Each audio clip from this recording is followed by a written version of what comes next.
Assalamualaikum warahmatullahi wabarakatuh. Perkenalkan, nama saya Trianisa dengan NIM 210306027 dari Prodi Peternakan Fakultas Pertanian Universitas Sumatera Utara. Di video kali ini, saya akan menjawab beberapa pertanyaan yang telah diberikan Ibu dosen, yaitu Ibu Tati Fidianasari, SPTMP. Langsung saja ke pertanyaan yang pertama. Pertanyaan pertama yaitu pengertian dan fungsi mineral secara umum pada tubuh ternak.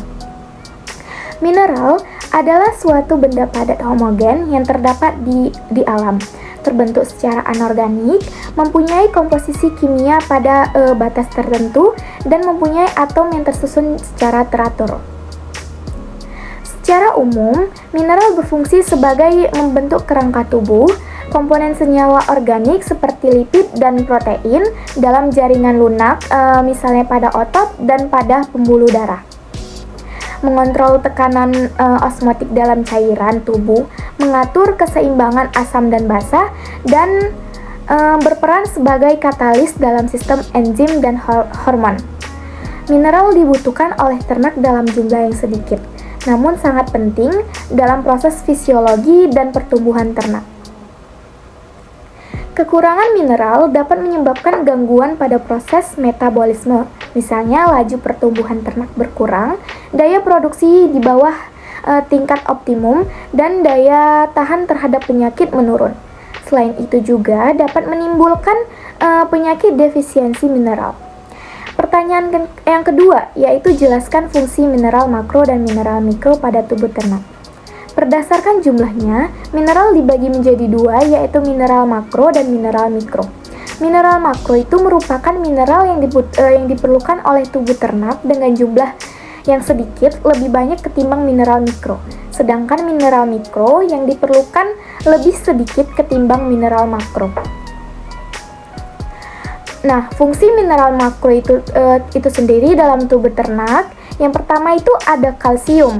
Kalsium itu berfungsi pembentukan tulang dan gigi, pembekuan darah, kontraksi urat daging, 12% itu terdapat dalam air susu. Yang kedua yaitu ada fosfor. Fosfor itu sendiri berfungsi pembentukan tulang dan gigi, metabolisme energi, bagian dari DNA dan RNA, 0,09%-nya itu terdapat di dalam air susu. Yang ketiga yaitu ada natrium, fungsinya itu keseimbangan asam basa, osmoregulasi, dan transmisi syaraf. Yang keempat tuh ada klorin, yaitu fungsinya keseimbangan asam basa, osmoregulasi, sekresi cairan. Yang keenam yaitu ada kalium, fungsinya itu keseimbangan asam basa, osmoregulasi, eksitasi syaraf dan otot, dan aktivator enzim. Yang ketujuh tuh ada magnesium, fungsinya itu pembentukan tulang, aktivator enzim untuk metabolisme karbohidrat dan lipid. Dan yang terakhir itu ada mangan, fungsinya itu aktivator enzim, pembentukan tulang, dan pertumbuhan. Fungsi mineral mikro dalam tubuh ternak. Yang pertama itu ada zinc. Zinc itu fungsinya itu sebagai komponen dan aktivator enzim dan penyembuhan luka. Setelah itu ada ferrum. Ferrum itu fungsinya itu pembentukan hemoglobin, bagian dari sistem enzim. Selanjutnya itu ada kufrum. Kufrum ini fungsinya pembentukan hemoglobin, pigmen, dan koenzim. Selanjutnya itu ada iodin. Iodin ini berfungsi sebagai konstituen hormon tiroid, pembentukan hormon tiroksin. Selanjutnya itu ada sulfur. Sulfur ini berfungsi sebagai sintesis protein mikroba, otot, dan asam lemak. Selanjutnya itu ada kobalt. Kobalt ini fungsinya bagian dari vitamin B12 untuk pertumbuhan mikroba rumen. Selanjutnya itu ada fluorid. Fluorid ini fungsinya sebagai esensial untuk hewan-hewan laboratorium. Selanjutnya ada selenium. Selenium ini sebagai metaloenzim dari enzim glutatione peroxidase yang berfungsi untuk menghilangkan H2O2 berasosiasi dengan vitamin E dan sistem imunitas. Yang terakhir itu ada molybdenum. Fungsinya itu bagian dari enzim suplid oksidase yang berfungsi untuk oksidasi suplid. Pertanyaan ketiga yaitu jelaskan pengertian vitamin. Vitamin adalah substansi organik yang dibutuhkan oleh ternak dalam jumlah yang sangat sedikit, berguna untuk mengatur berbagai proses dalam tubuh agar berjalan dengan normal, termasuk kesehatan, pertumbuhan, dan reproduksi. Zat gizi ini tergolong sebagai mikronutrien atau zat gizi mikro yang berarti tubuh memerlukannya dalam jumlah sedikit. Baru pertanyaan yang keempat, yaitu jelaskan sifat-sifat umum vitamin. Sifat-sifat umum vitamin terbagi ke dalam dua kelompok besar, yakni vitamin larut dalam lemak dan vitamin larut dalam air. Vitamin yang larut pada lemak yaitu ada vitamin A, D, E, dan K, dan vitamin yang larut pada air yaitu ada vitamin B dan C. Untuk vitamin yang larut pada lemak memiliki sifat umum antara lain terdiri dari unsur karbon, hidrogen, dan oksigen, mempunyai bentuk provitamin dan tidak terdapat di semua jaringan.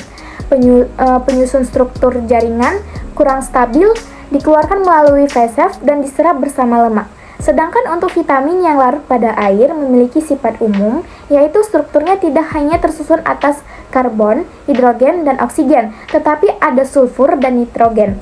Terdapat di semua jaringan, diserap dengan proses disfusi sebagai prekursor enzim dan dikeluarkan melalui urin. Baru pertanyaan yang terakhir, yaitu jelaskan jenis-jenis vitamin dan fungsinya pada tubuh ternak.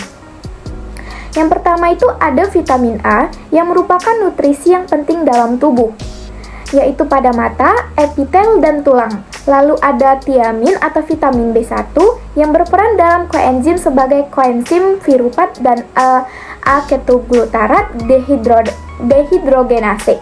Kemudian ada riboflavin atau vitamin B2 yang memiliki fungsi sentral dalam produksi energi dan pernapasan seluler dan juga merupakan prekursor kofaktor.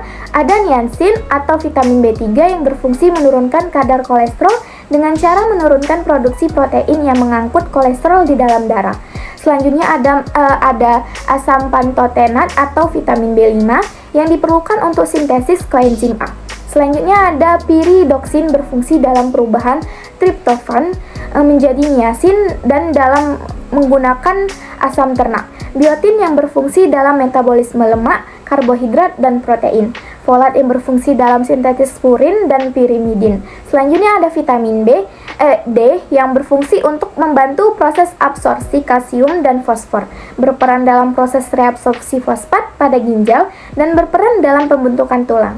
Vitamin E berfungsi untuk membuat normalnya proses reproduksi beberapa jenis ternak sebagai antioksidan dan memperbaiki zat besi oleh usus. Lalu vitamin K yang memiliki fungsi dalam proses pembekuan darah, khususnya diperlukan dalam sintesis protombin di dalam hati. Terakhir ada vitamin C yang berfungsi dalam sintesis kolagen, katekolamin, dan karnitin, metabolisme kolesterol, tirosin, dan kortikosteroid, pembentukan asam empedu, dan meningkatkan kekebalan tubuh. Nah, di sini saya akan menguji kandungan vitamin C dari beberapa bahan di depan saya ini. Sebelum itu, kita akan mengetahui apa saja alat dan bahan yang akan digunakan di praktikum kali ini. Yang pertama, alatnya itu yaitu pengaduk. Baru ada 5 bahan, diantaranya itu 3 buah. Saya mengambil seratnya yaitu pepaya, jambu air, dan jeruk nipis. Dan 2 diantaranya itu ada rumputan, yaitu rumput signal dan rumput kolonjono. Langsung saja kita praktekkan. Di sini saya akan meneteskan masing-masing 3 tetes betadin.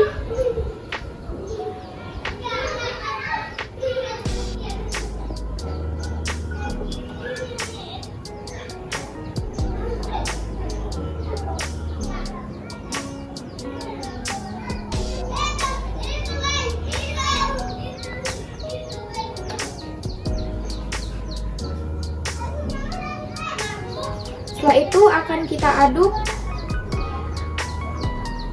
dan untuk melihat perubahan warnanya, apakah warnanya berubah atau tidak.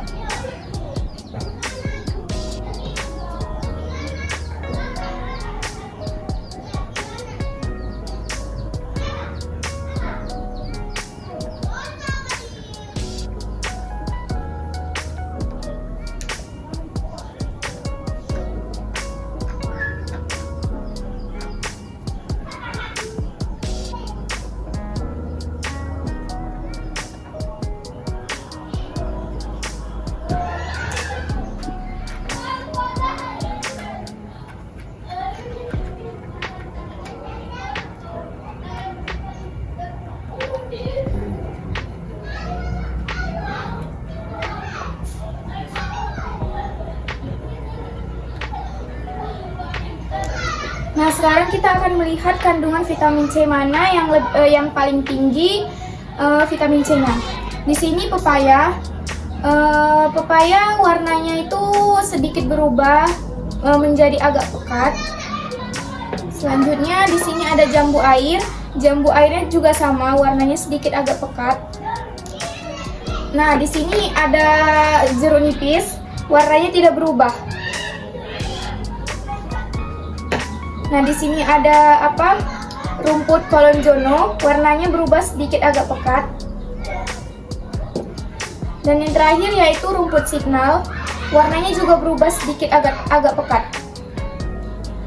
Nah, dapat disimpulkan bahwa yang mengandung vitamin C paling tinggi yaitu jeruk nipis, karena warnanya tidak berubah sedikit pun. Terima kasih. Mungkin itu saja yang bisa saya sampaikan dalam video kali ini. Kurang lebihnya saya mohon maaf. Wabillahi taufiq walhidayah. Assalamualaikum warahmatullahi wabarakatuh.